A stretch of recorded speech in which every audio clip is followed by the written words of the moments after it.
Well, good morning, Southeast Arkansas. It is another bright and brisk morning. It's not too cool, not too hot. It's just really pleasant. I suspect today is going to be a good, pleasant day.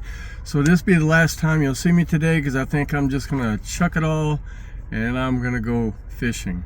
Just kidding to my bosses. I'm going to work.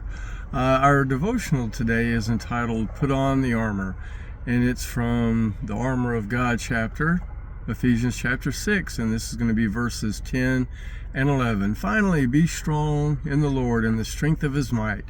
Put on the whole armor of God that you may be able to stand against the schemes of the devil. You know, over the years of American football, protective equipment has, let's just say it's evolved significantly.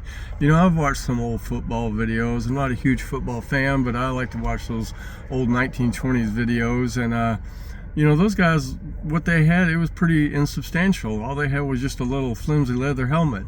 You know, I would imagine that the rate of permanent injuries back in the early 20th century was probably pretty high, because it still is, honestly, in protective gear, particularly head protection, has evolved significantly. But I have a question.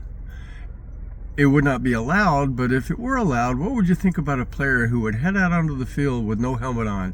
I would think he'd already been hit in the head multiple times to do such a stupid thing. Yet every day Christians wade into the playing field of the world with no thought as to how they're going to remain safe against the opposing team. In this case, the opposing team is the devil and his demons, who are always looking for a way to put Christians on the injured list and take them out of the game.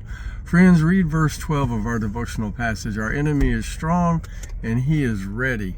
You know, God has given us the tools we need to be ready as well.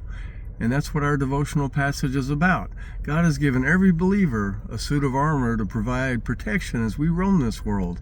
From top to bottom, God's armor gives us what we need to stay safe, free from spiritual injury, and stay on the playing field serving the Lord. You know, this passage has been analyzed thousands of times, so it would really be hard to add anything to it that's not already been done. So we're just going to keep things short and simple for today's devotional. You know, those two words, put on, they mean something, friends.